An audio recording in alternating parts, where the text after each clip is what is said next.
पीहू की मम्मी पर प्रैंक करो, पापा भी साथ देना पड़ेगा।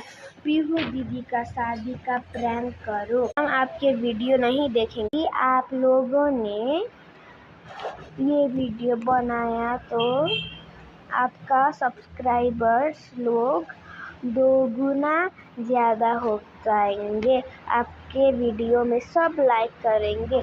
आयु पीहू की मम्मी को प्रैंक करना पड़ेगा, वरना हम रूठ जाएंगे। मैं नेपाल से हूँ, इसलिए हम सब्सक्राइबर की कसम आप लोगों को करना ही पड़ेगा। ये मेरा टास्क है, ये मेरा चैलेंज है।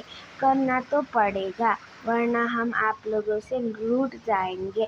हमारी कसम, वरना कोई भी आपके वीडियो में लाइक नहीं करेगा। आयु पीहू दीदी प्लीज़ कर दो ना ये वीडियो, पापा भी कर दो ना।